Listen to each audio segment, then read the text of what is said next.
Studios in Southern California, ARN, Los Angeles. This is ARN, the American Racing Network. Race fans, are you ready? A chain reaction accident down the back straightaway. Let's get ready to rumble! Contact for the lead. Whoa, back him up. That's a lot of smoke. Did anybody not hear me? Take your whiny little ass to the bus.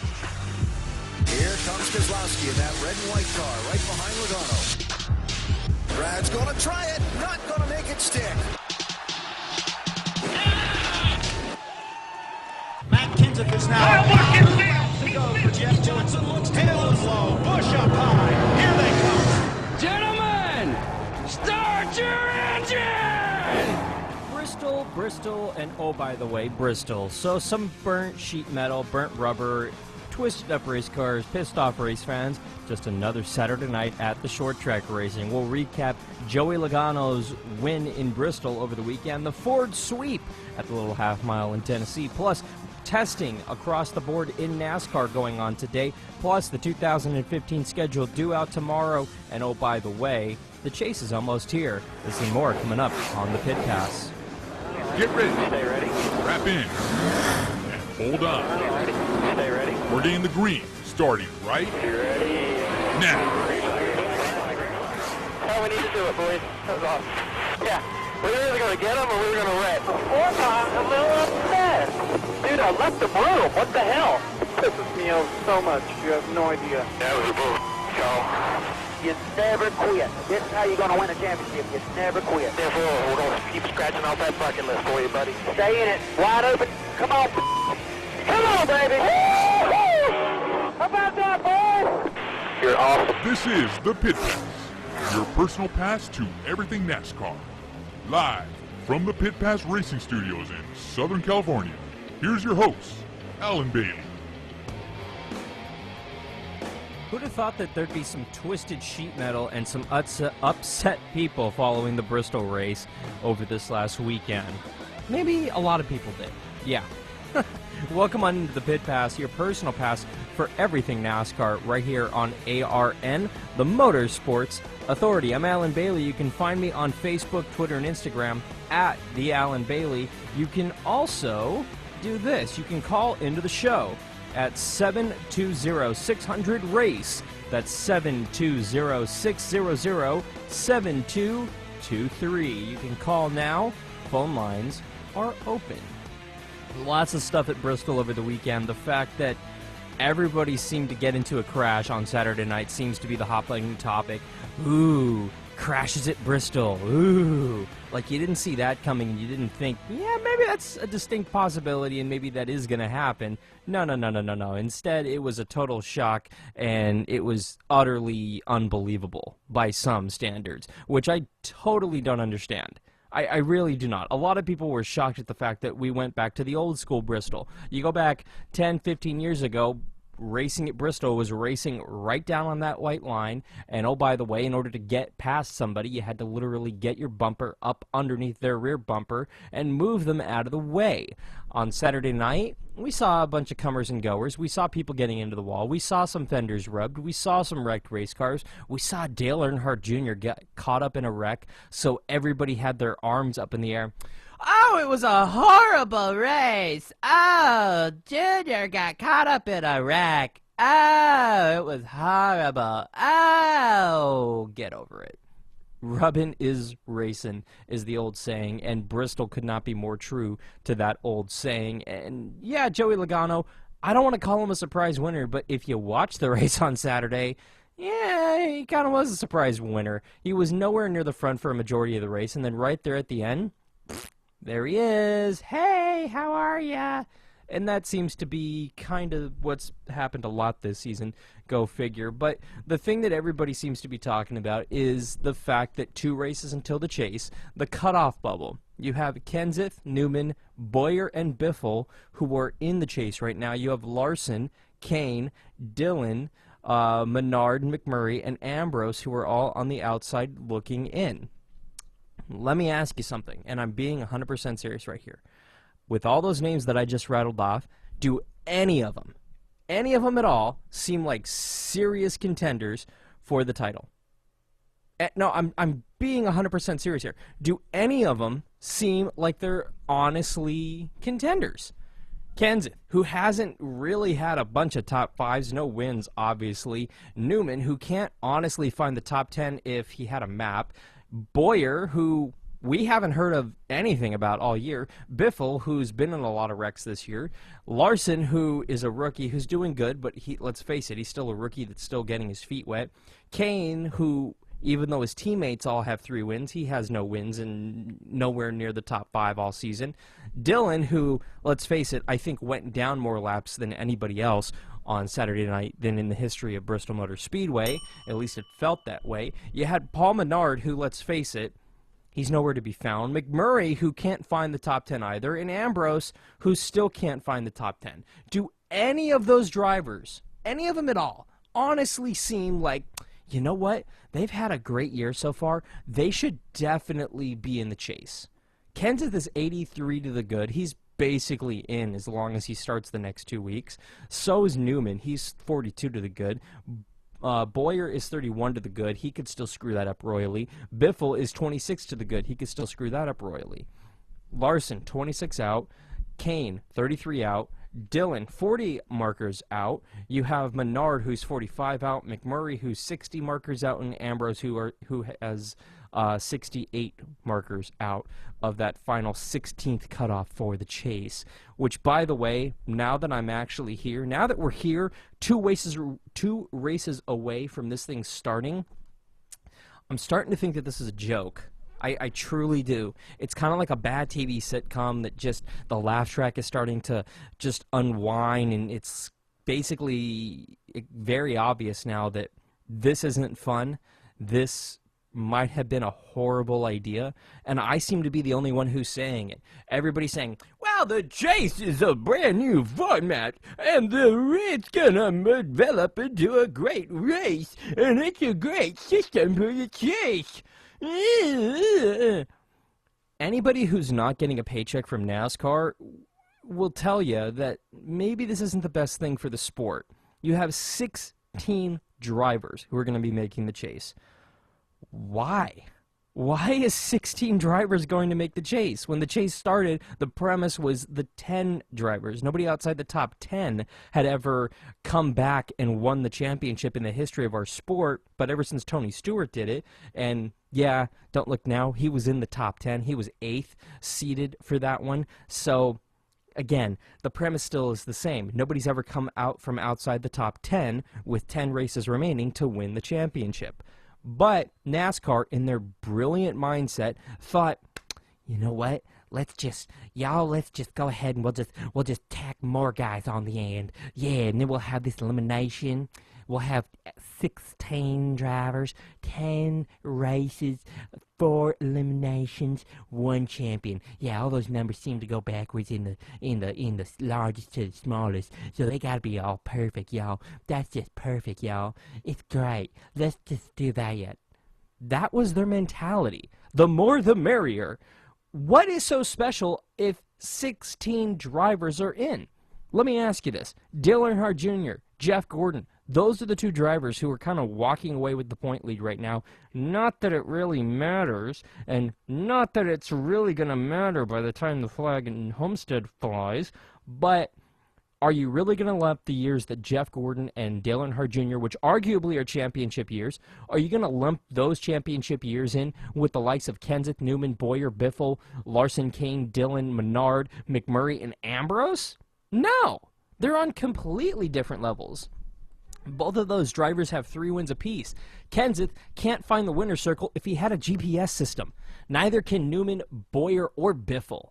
None of those guys are. Those guys have been off the map bad this season, especially Newman. But for some reason, they're in the championship hunt. They are qualified for the chase. And if Junior or Gordon go into that first race, guess what? If they have a bad race, you could see Kenseth win that thing and qualify for the next round of the chase, and guess what? The 2 championship hopefuls, quote-unquote, that have had championship years are done.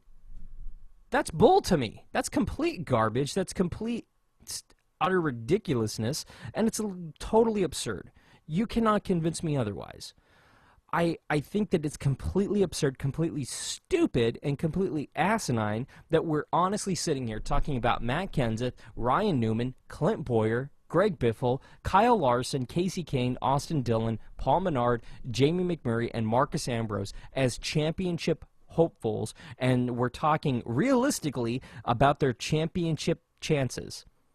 Let me just go ahead and spell it out for you in plain English. Not a cold day in hell chance do they have of winning this chase. Realistically, I'm being dead serious. Kenseth's team, garbage. Everybody at Joe Gibbs Racing, they're basically just on an island right now. They've had good runs here or there, but let's be honest. Their program, not so stout.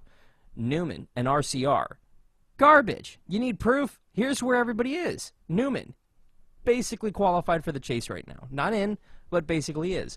Austin Dillon, 40 markers out of the chase, and same with Paul Menard. Is that seriously a championship contending team? Hell no.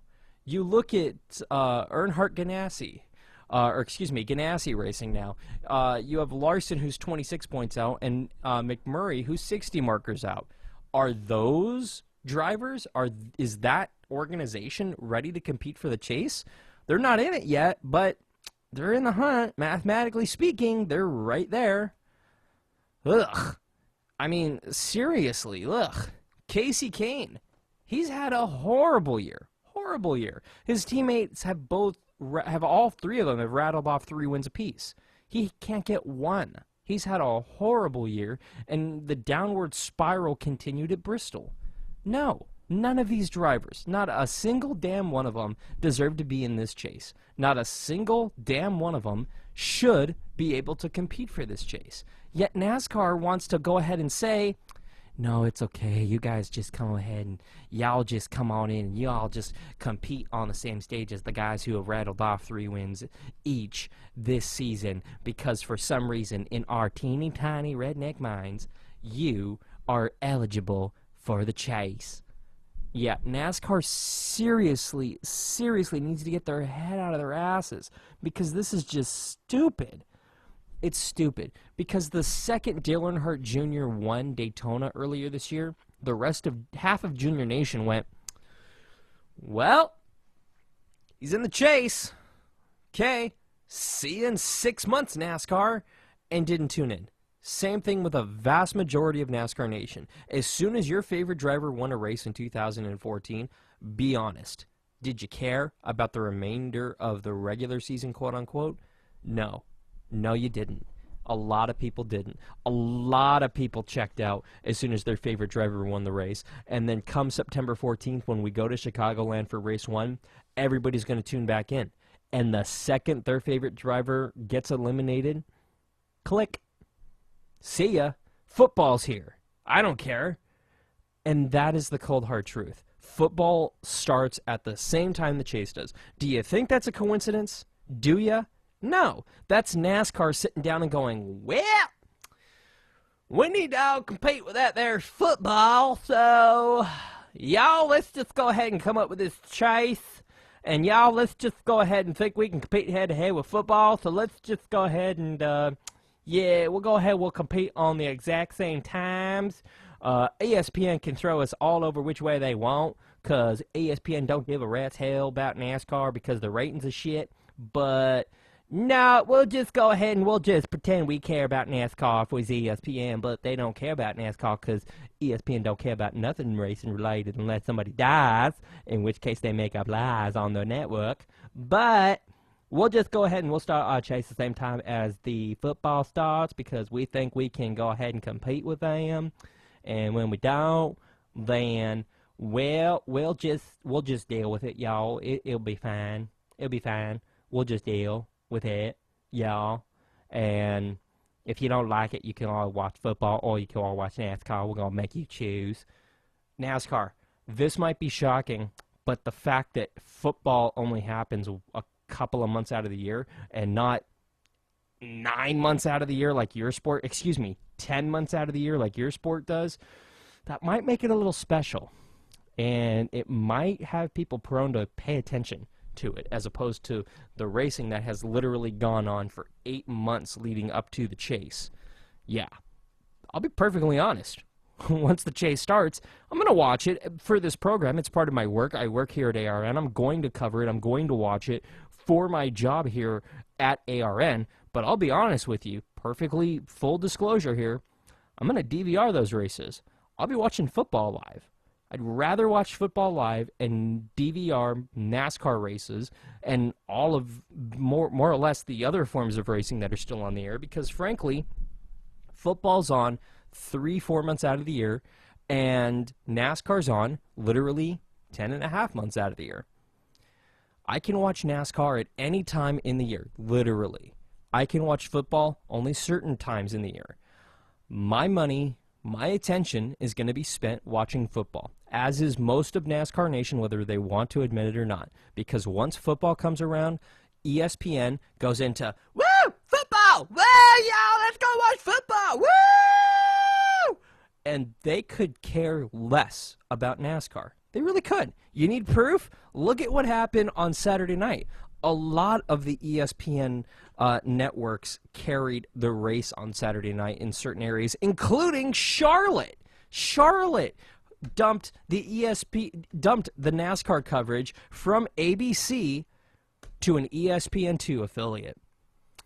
That's just lovely. That shows you exactly what ESPN thinks of NASCAR and exactly how important NASCAR is to ESPN. ESPN is, woo, football, woo, football, football, football, football, football, football, football, woo! And it's absolutely insane. It's so diluted. It's crap broadcasting, and they could give a you-know-what about NASCAR coverage. They're in their final year of their contract, but ESPN's been doing this for the latter part of 10 years. They really, really, really don't care about NASCAR. Like, a lot. So put your eggs in whatever basket you want to put them in. They just honestly don't care, and I don't foresee a future in which ESPN will care. They honestly don't care, like I said, about NASCAR or racing for that matter, unless somebody's died or there's a big fiery crash, and then all of their ESPN Sports Center analysts who know exactly what they're doing, quote unquote, will get on there and vamp and spread lies and yellow journalism and go from there. That's basically what ESPN does, because, frankly, SportsCenter's crap. Sorry, I said it. Now what? Ugh. Years ago, it was great programming. Years ago, it was perfect. But since they have 24 hours to fill, they're just going to go ahead and throw any idiot on the air who wants to talk about racing or football or basketball or anything else that's coming up, and they don't care if they're qualified, knowledgeable, or have a brainstem. And according to some ESPN broadcasters, it's a woman's fault if she is assaulted by a man. I don't even want to touch that can of worms. It's totally inaccurate. I'm just saying, couldn't be further from the truth. Do your research. Look it up. I don't want to get into it. I don't care. Lots of stuff coming up on the air, on the program tonight, rather. Going to talk about the changes to the 2015 schedule. Now, NASCAR had promised all of these big major changes, but what we're hearing is going to be coming out tomorrow isn't the big major changes that have been vamped and been promised, and I'm not too happy about it. Nope. Not thrilled. I'm really not, and I'll break it down for you. Plus, we're actually going to dive into a number of different things as far as testing, a lot of different things going on in the world of NASCAR, but weather is a factor, was a factor today at a number of different racetracks. Chicago got blasted by a storm, thunderstorms, pretty bad storm system out there. We'll get into it. Plus, oh yeah, 2 races to go. We're actually going to talk chase. We're going to talk who's on the outside looking in and who has a realistic chance of making it. And yeah, I'm going to talk about the Dave Rogers, Kyle Busch, whiny ass comment. I think it's hysterical, truly. I think it's amazing, just utterly brilliant. Plus the whole Denny Hamlin throwing the Hans device thing.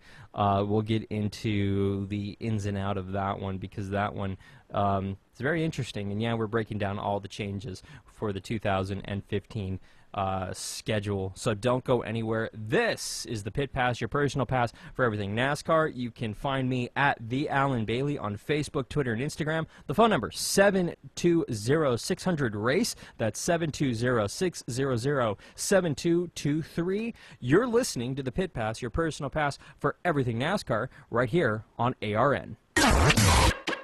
This is ARN, the American Racing Network. Do you have the next big idea or the next product to sell online? Don't know where to begin? Well, it's very simple. ApolloAesthetics.com. They'll not only help build your website for you, for your company, but they'll also help get you involved on social media and help get ads placed on Google. What you do is log on to ApolloAesthetics.com, where you can request a quote to build your brand new website right now. They'll help set up email and hosting for you as well. That's Apollo Aesthetics and ApolloAesthetics.com. I'm sorry, sir, but it appears as though your credit card has been declined. Did everyone hear that? This person right here, credit card declined. If we can please have an awkward silence. Whoa, I'm with a date here. Look, so I'm late on a few payments. I'll make it up next month, promise. He promises to pay it all back next month. Can we have an aww? Putting more on your card than you can afford to spend can lead to even bigger problems, like public humiliation. Don't let your credit put you in a bad place. Go to controlyourcredit.gov. Brought to you by the U.S. Department of Treasury and the Ad Council. Hi, I'm Jeff Hammond alongside NASCAR driver David Reagan. When it comes to tire safety, nothing is more important than your tire's air pressure. Just like a pit stop, checking your air pressure takes just a few moments. And those few moments will not only keep you and your family safe on the road, it can also help save you. Inflated tires can improve gas mileage, which will save you money at the pump. So be tire smart and make sure your tires are properly inflated. Learn more at betiresmart.org. A message from the Rubber Manufacturers Association. Live from the Pit Pass Racing Studios in Southern California, once again, Alan Bailey.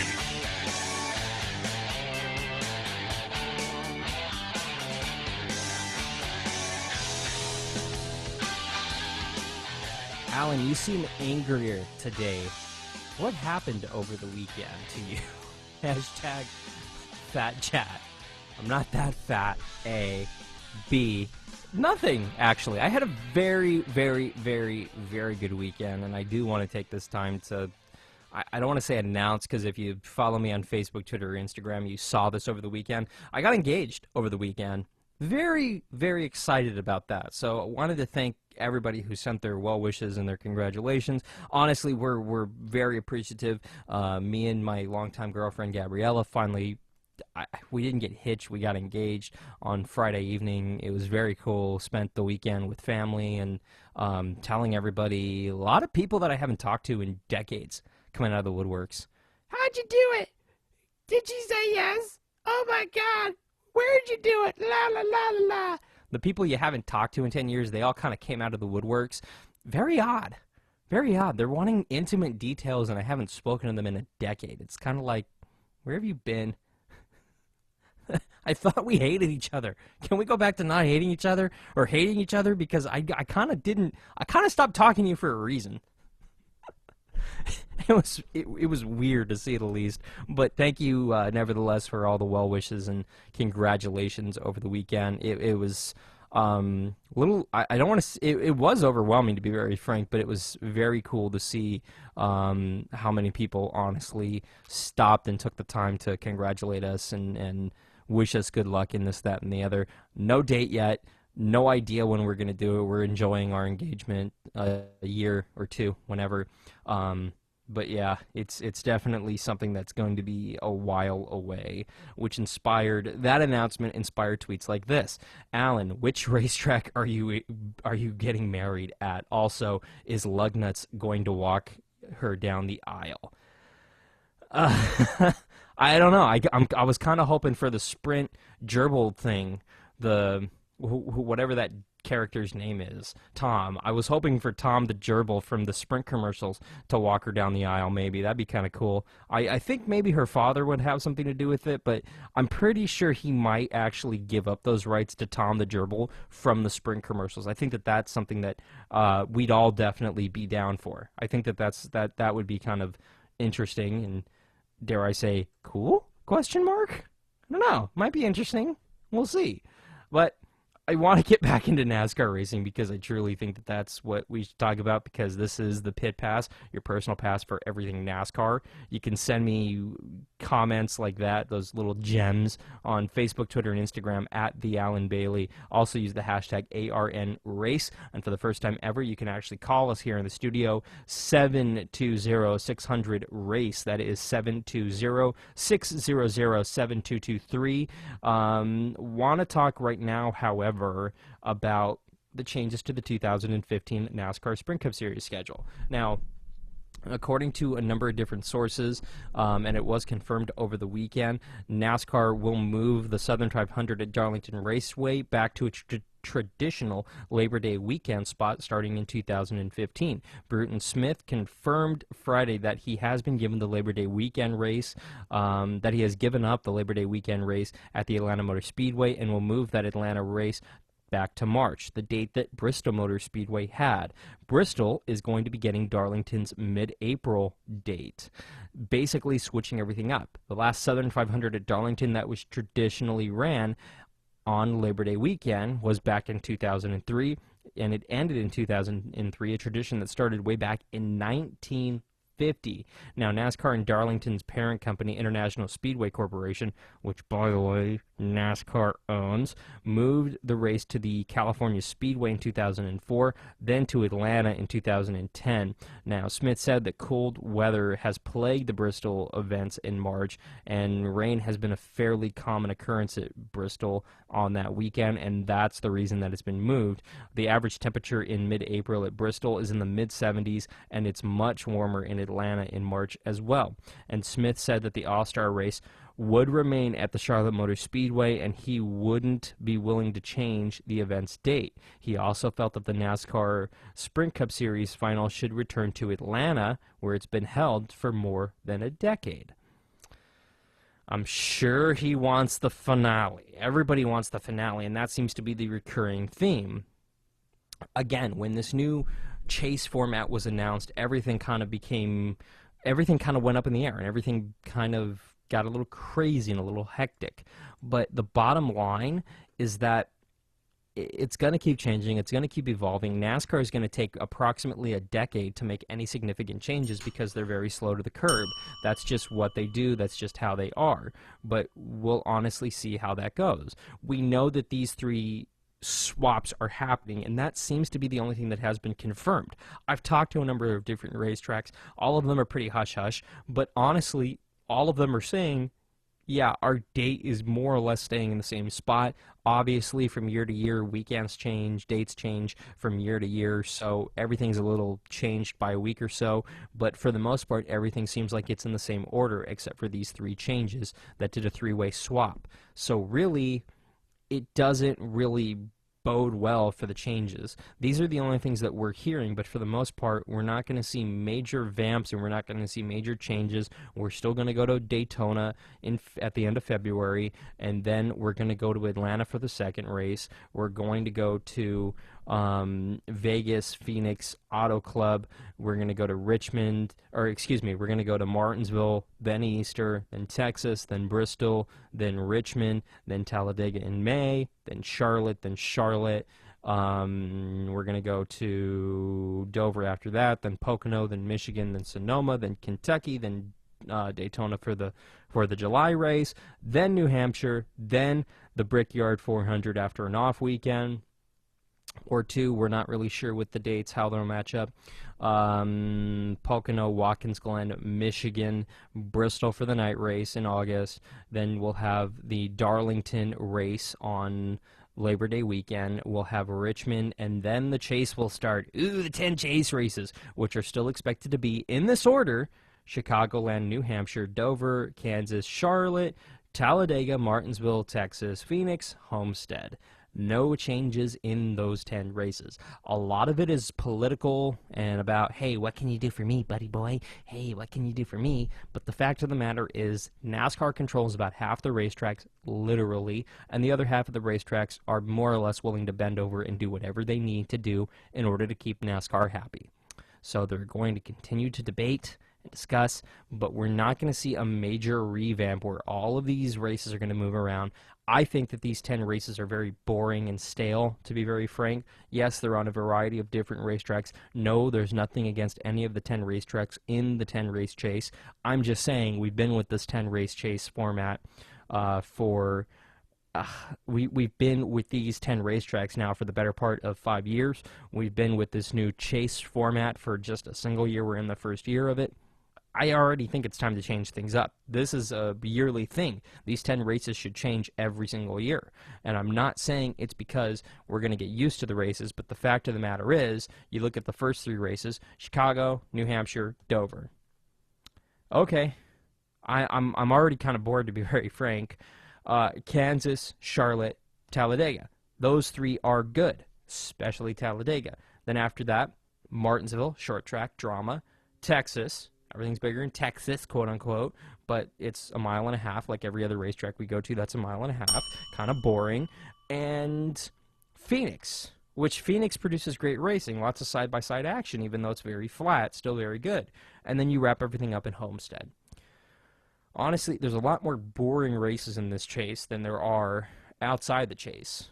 There should be a road course in the chase. The fact that there isn't is just NASCAR saying, no, no, no, we want to keep the mile and a halves because we control most of the mile and a halves. New Hampshire, it's a NASCAR track. Dover, not NASCAR. Kansas, it's a NASCAR track. Charlotte, it's a NASCAR track. Talladega, it's a NASCAR track. Martinsville, nope. Texas, it's a NASCAR track. Phoenix, nope. Homestead, nope. I mean, this is basically NASCAR throwing money into their own pocket. You need to understand that. This is a business. NASCAR wants to stay in business, and I honestly think them worrying about their bottom line and putting money in their own damn pocket is going to bankrupt the sport and ruin the sport. They need to get their heads out of their own asses and truly think about what makes better racing. The fact of the matter is you have drivers who are complaining about the tires not wearing off and the fact that once you're in dirty air you can't make passes, which is a huge problem. Less downforce, more tire wear. That's what the drivers have been harping all year for 2015. NASCAR's probably not going to listen to them on that one because NASCAR thinks they know what they're doing when it comes to setting up race cars, even though the guys who work on them every single week might know a thing or two about it, and the guys who race them for thousands and thousands and thousands of miles every single season might have a thing or two to say about it. But since NASCAR controls everything, they're just going to say, screw you, we're NASCAR, it's our game, we control it, which is fine. I'm still of the belief that we honestly need to back the season down to 25 races, 20 races for the regular season, and 5 races for the chase, and there should be only 10 drivers in the chase under a similar format to what we see now. 16 drivers in 10 races is too damn long. I truly think that. No, I haven't seen this new chase format play out over the next couple of months here. We'll find out in less than a couple of weeks here what this new chase format will do for the sport, ratings-wise, financially, excitement-wise. But honestly, I think the first round is kind of a joke. You're basically eliminating the guys who didn't stand a chance in hell anyway. The second round, you're eliminating the guys who you knew weren't going to do anything in the chase anyway. The third round is where you're honestly going to see things get interesting. The fourth round, the final round, obviously is the single race in Homestead where winner takes all. That's the money round. The third round and the fourth round are going to be exciting.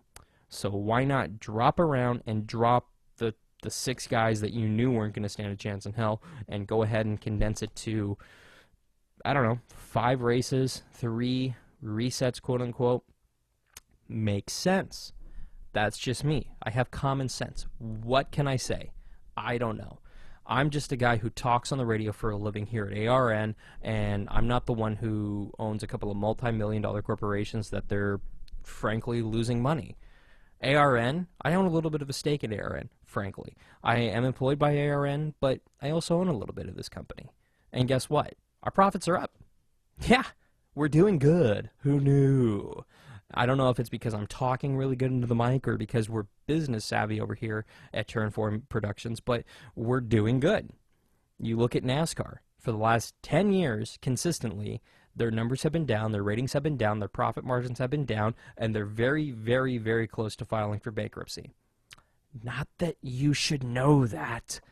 Not that I should tell you that, but it's only public knowledge. It's just nobody wants to report on it because nobody wants to focus on the fact that NASCAR executives might not know what the hell they're doing when it comes to business. Because over the last 10 years, like I said, consistently, they've lost fans, they've lost ratings, and yeah, they've lost money.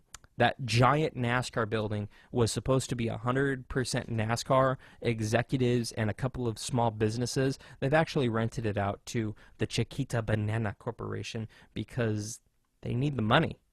Yeah, that giant NASCAR building in downtown Charlotte is occupied by a number of different businesses, including a banana company, because NASCAR can't afford to pay the bills.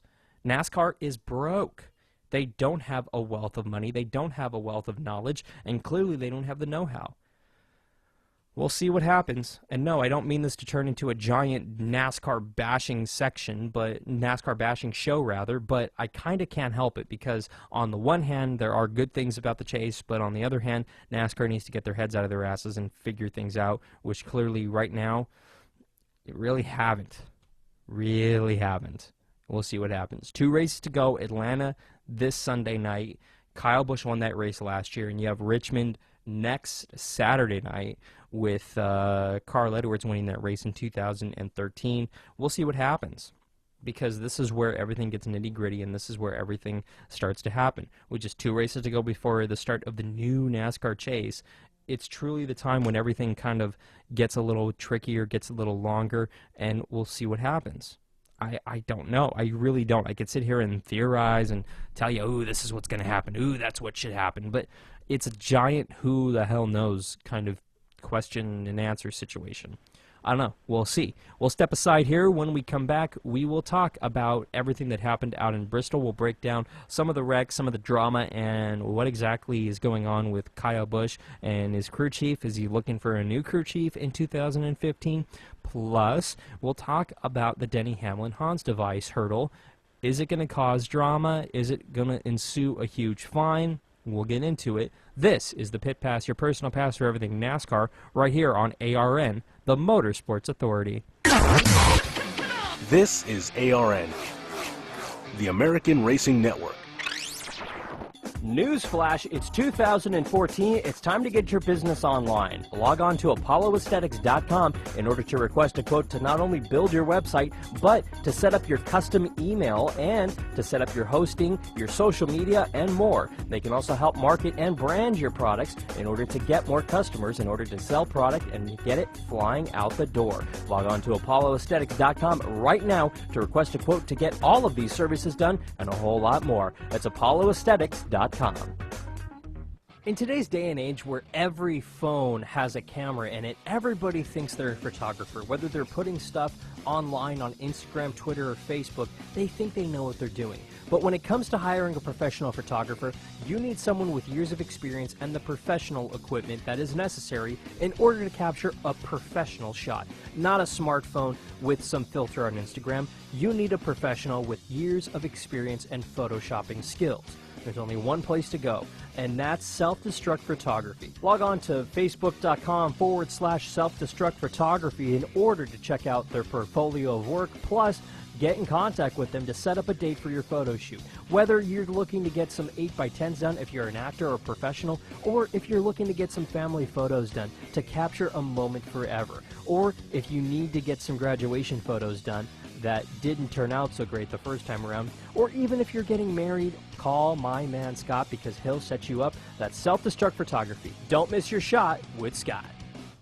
Thanks for asking, but I'd rather not send you nude pictures. I'm camera shy. I already said no. It's against my religion. I'm giving my dog a bath. You can have pictures of that. Pressure gives me hives. Under my clothes, I'm a robot. Hold on, let me ask my mom. Sorry, my webcam is broken. I'm worried they'll get passed around school. Unfortunately, I just had my clothes surgically attached to my body. If they got out, I might never be president. I'm already naked, under my clothes. Not even if you were all three Jonas Brothers. I have a rash. I have nudophobia. I have lizard skin. The more you ask, the less I want to. You're not the boss of me. Nudity makes me vomit. I'm a vampire, so I don't show up in pictures anyways. Your badgering has really killed the mood. When someone is pressuring you to do something you don't want to, how many ways can you say no before they get the message? Let us know at that'snotcool.com.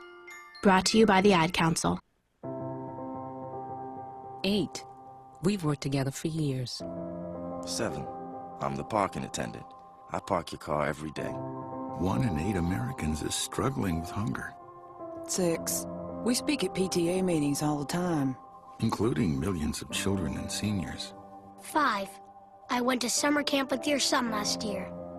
4. I'm your old friend. We went to high school together. Someone you know is in need. 3. I work at the gas station. I pump your gas. 2.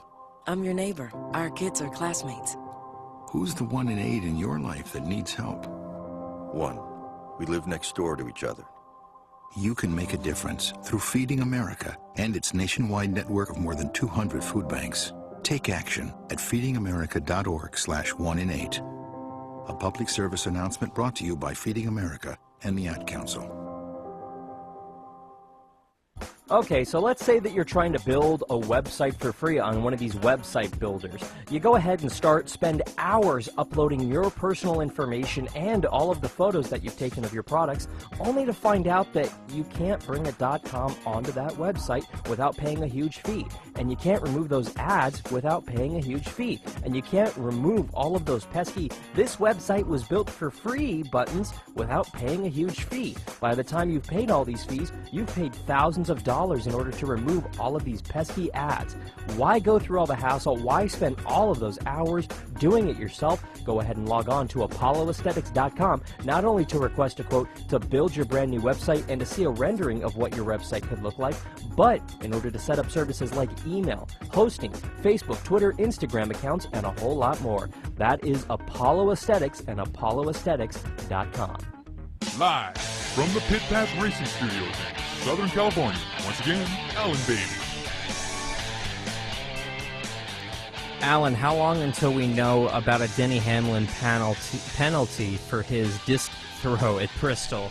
Hashtag fight, fight, fight. I don't know. Honestly, usually Tuesday is the day in which we see those penalties assessed. If you missed it, Hamlin and Harvick were racing very hard for the lead before halfway in the race on Saturday night. Hamlin was on the high side, Harvick on the low side. Harvick came up, he thought he was clear, he was not. Spun Hamlin out, who hit the inside wall, came back up the racetrack, collected Dale Earnhardt Jr., and just completely destroyed the front end of his race car. I mean, it was totaled. So he, in return, took his Hans device and threw it at Harvick's car when Harvick drove by. Tempers, tempers. But if you look at the replay, honestly, I thought the worst. When I saw it live, I thought, well, that kind of sort of looked intentional. But if you look at the replay from Harvick's angle, he couldn't see him. He was out of shot. He looked like he was clear, but he wasn't. It was hard racing at Bristol. It was a racing accident. I'm sure that's what it was. There was very, very, very hard racing between the two going on. There was an incident here last year. I honestly don't think that there's any that was a hard feeling kind of thing. I think that was just good, hard racing. I was fine with it.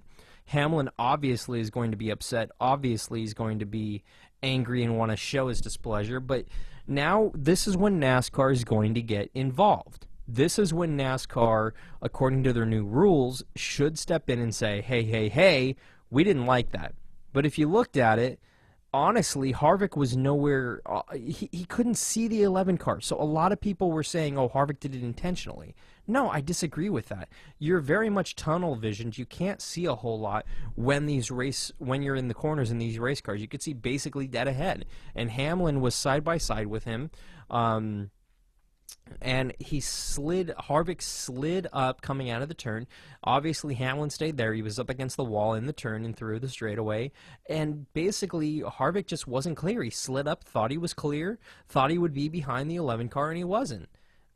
Racing mistake, honestly, that's what it looked like. But a lot of people are saying, well, how long before these two retaliate? Honestly, I don't know. Obviously, Hamlin's the one who's more angry about it than Harvick is, but at the same time, I couldn't tell you. I honestly don't think it's an issue of driver versus driver. I don't think that this is like Harvick's going to go get back Hamlin or vice versa, but the fact that Hamlin threw that Hans device at Harvick means it's time for NASCAR to step in. Hamlin flat out disobeyed the new NASCAR rules about stepping onto the racetrack. Flat out. He got out of the car the way he was supposed to, but when he was instructed to get to the safety car, he didn't. He didn't walk out onto the racetrack, so we're not going to see a severe penalty, but we're going to see something happen.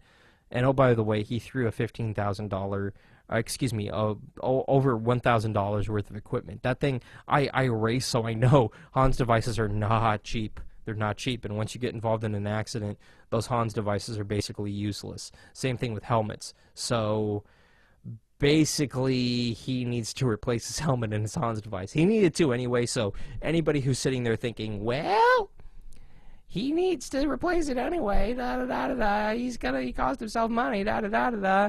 Yeah, he kind of already had the gist of it. Now, looking at the race on Saturday, though, McMurray, he led 148 laps. He finished 8th.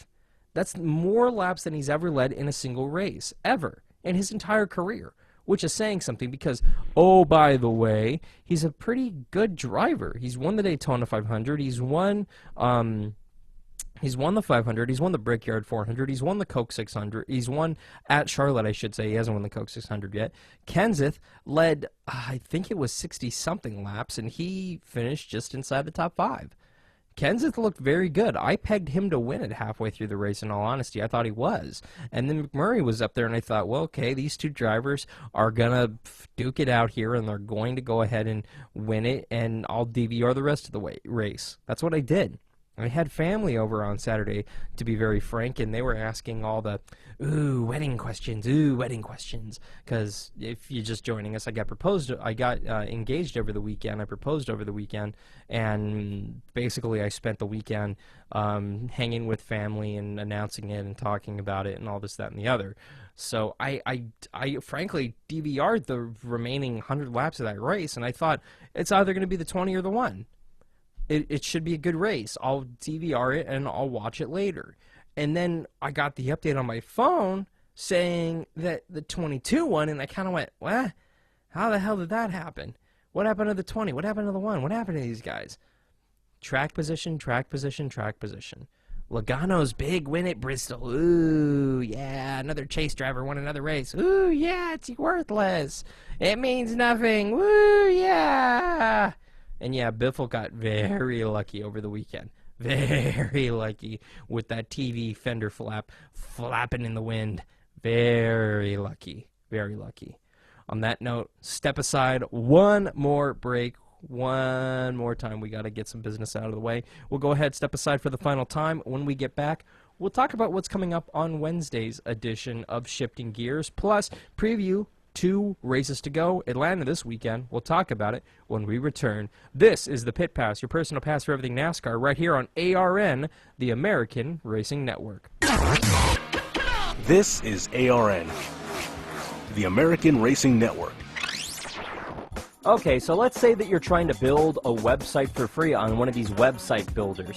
You go ahead and spend hours uploading your personal information and all of the photos that you've taken of your products, only to find out that you can't bring a .com onto that website without paying a huge fee. And you can't remove those ads without paying a huge fee. And you can't remove all of those pesky "this website was built for free" buttons without paying a huge fee. By the time you've paid all these fees, you've paid thousands of dollars in order to remove all of these pesky ads.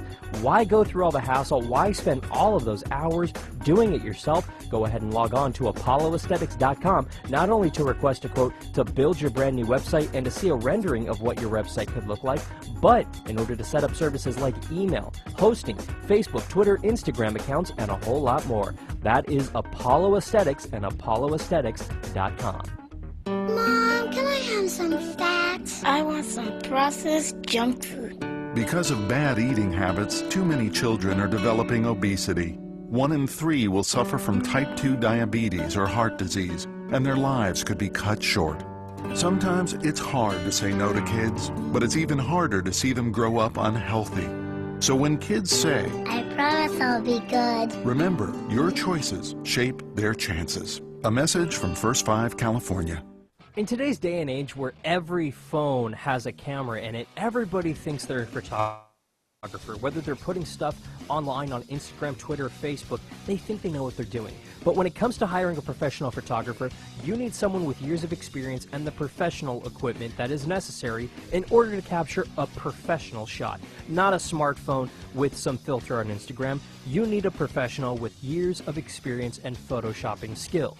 There's only one place to go, and that's Self-Destruct Photography. Log on to facebook.com/self-destruct photography in order to check out their portfolio of work, plus get in contact with them to set up a date for your photo shoot. Whether you're looking to get some 8x10s done if you're an actor or a professional, or if you're looking to get some family photos done to capture a moment forever, or if you need to get some graduation photos done that didn't turn out so great the first time around, or even if you're getting married, call my man Scott because he'll set you up. That's Self-Destruct Photography. Don't miss your shot with Scott.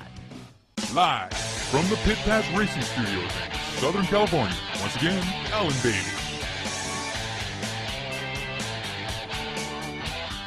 Now it's time for something that I dread, yet I look forward to it at the same time. It's a love-hate relationship I have with this particular segment. It's time to get silly. So we take a look at the 2015 silly season report right here on ARN. News broke very early on, actually Friday to be precise, as Greg Biffle and Roush Fenway Racing announced that they've signed a multi-year deal with an old sponsor. Ortho, the one that kills the bugs, has signed on to be Greg Biffle's sponsor for, quote, a good part of the season. That's what the press release says, a good part of the season. What the hell that translates to is exactly 5 races. 5 races.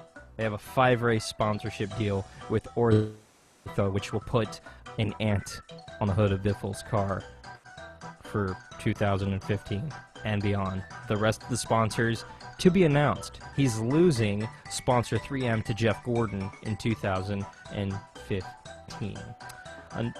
Another big piece of sponsor news at Roush Fenway was the fact that Ricky Stenhouse unveiled the 2015 Fastenal Ford, part of the Team Blue. He's basically getting some of Carl Edwards' sponsorship on the 17 car because Fastenal realized that they can still stay in NASCAR for about half the price on that 17 car and pretty much get exactly what they've been paying for now. So that's happening. And no word if Jimmy Fenning, who's Carl Edwards' current crew chief at Roush, is going to be racing in 2015. Fenning's been atop pit boxes for the better part of 2 or 3 decades. He's been around for a while, like a long time. And there's no word if he'll continue.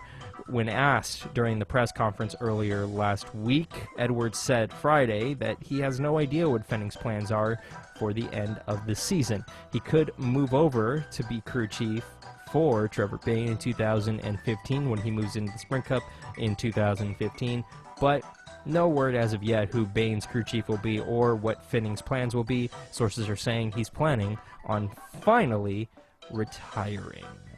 And we're hearing a number of different things that are going on as far as sponsors are concerned, and the fact that Dale Earnhardt Jr. still has a handful of sponsorship packages open, as well as Jeff Gordon and especially Greg Biffle, are things that are definitely starting to weigh on those race teams, but not the drivers themselves, because it tends to be something that they don't really think about. We'll keep you updated for the latest in sponsor silly season driver where they go in news. You can go ahead and log on to arnrace.com. I don't know if I look forward to that segment or not, because on the one hand, I think it's interesting to see where everybody's ending up in 2015. I don't know if I like the music. I'm not a big fan of this music. It reminds me of wanting to throw my phone at a wall playing that stupid Angry Birds game. It's just kooky, wacky, and not fun, and I don't like it because it's very annoying. I'm not a fan. I'm not a fan. Not a fan at all. I don't like it at all. Thank you for continuing to give me a headache, Engineer Scott. I want to stab my eyeballs out now. Now, late breaking news that we're getting here on ARN. The Ontario County Police Department is in the final stages of its investigation of the death of Kevin Ward Jr., but there's no timetable yet for completion. A department spokesperson told ARN earlier today that they are continuing to wrap everything up, but they are finishing up the investigation. When asked if there was any timetable for the completion and when the findings would be made public, a spokesperson said, quote, "No, I am not aware of that," unquote. The investigation will determine whether or not Stewart will face any criminal charges. Regardless of the outcome of the police findings, Stewart potentially could face a civil lawsuit or two. Again, despite what you're going to hear on ESPN and Fox Sports and all of these other shoddy media outlets and all these shoddy reporters on SportsCenter and whatever the hell the Fox Sports 1 equivalent to SportsCenter is, Stewart's not going to do jail time. He's just not. And no, it's not because he's Tony Stewart or because he's rich. It's because when any driver participates in any race, they sign a waiver. As a media member, for me to step out into a garage area, not the racetrack, into the garage area, I have to sign a waiver that basically says if I get hurt because of my own stupid ass being a stupid ass, that I'm at fault and that I can't sue them, the racetrack, and my family can't sue them or the racetrack. Any racetrack in America has these forms and these waivers that you have to sign. I know Stewart had to sign it. I know Kevin Ward Jr. signed it. So because of that little piece of paper, the lawyers already have it covered. Stewart's not going to do jail time. He's really not. He's going to pay a huge, huge, huge settlement to the Ward family because the Ward family, and I don't know this for a fact, it's speculation on my part, but the Ward family probably is going to sue Tony Stewart for every penny he has. Are they going to get every penny he has? No, because I'm just saying, just theorizing here, Tony Stewart's lawyers might be better than Kevin Ward Sr.'s. Just maybe. Just probably. Maybe just a little bit. But that's just a theory on my part. I don't have any evidence to substantiate such claim. But I'm pretty sure that's the case. Again, I'm not a lawyer, so I can't say that officially. I'm pretty sure. Pretty sure that Tony Stewart, with all of his multi-billion-dollar corporations, might have better lawyers than Kevin Ward Jr., who's racing dirt tracks in New York State. Maybe. Just maybe. Just go with me on that one. Now, coming up on Wednesday's edition of Shifting Gears, obviously we're going to be talking about the IndyCar World Championship finale here in Southern California. In case you don't know, Southern California, pay attention. The IndyCar Series, the Verizon IndyCar Series, coming to SoCal, the Auto Club Speedway on Saturday night, August 30th, for the World Championship finale. Will Power in firm command of the point lead right now, but it is not locked up. Helio Castroneves, his teammate, firmly in second right now. He could still steal this thing and walk away with the championship title with the MAV TV 500 weekend if he wins the race. It's going to be an interesting race. We're going to be talking about it. We're also going to be heading out to the racetrack because IndyCar is actually holding an open test session on Wednesday evening. We'll take you out to the track then. We'll also talk about everything that's coming up at Atlanta over the weekend and actually make the announcement as far as what changes are being made to the 2015 schedule. Plus, oh yeah, by the way, we're actually going to be having a cool little show on Wednesday talking about everything as well. You're not going to want to miss it. That's coming up Wednesday. Special time, 3 p.m. Pacific. That is 6 p.m. Eastern, right here on ARN, the American Racing Network. On that note, time, as they say, is up, or at least almost up. That's going to do it for me here on the Pit Pass. I want to thank you guys for tuning in. Thanks to Engineer Scott for hanging in there with me late night on a Wednesday night, on a Monday night. For everybody here at the Pit Pass, at the American Racing Network, and at arnrace.com, I'm Alan Bailey. We'll see ya at the track.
Broadcasting from the ARN Racing Studios in Southern California, ARN, Los Angeles. This is ARN, the American Racing Network.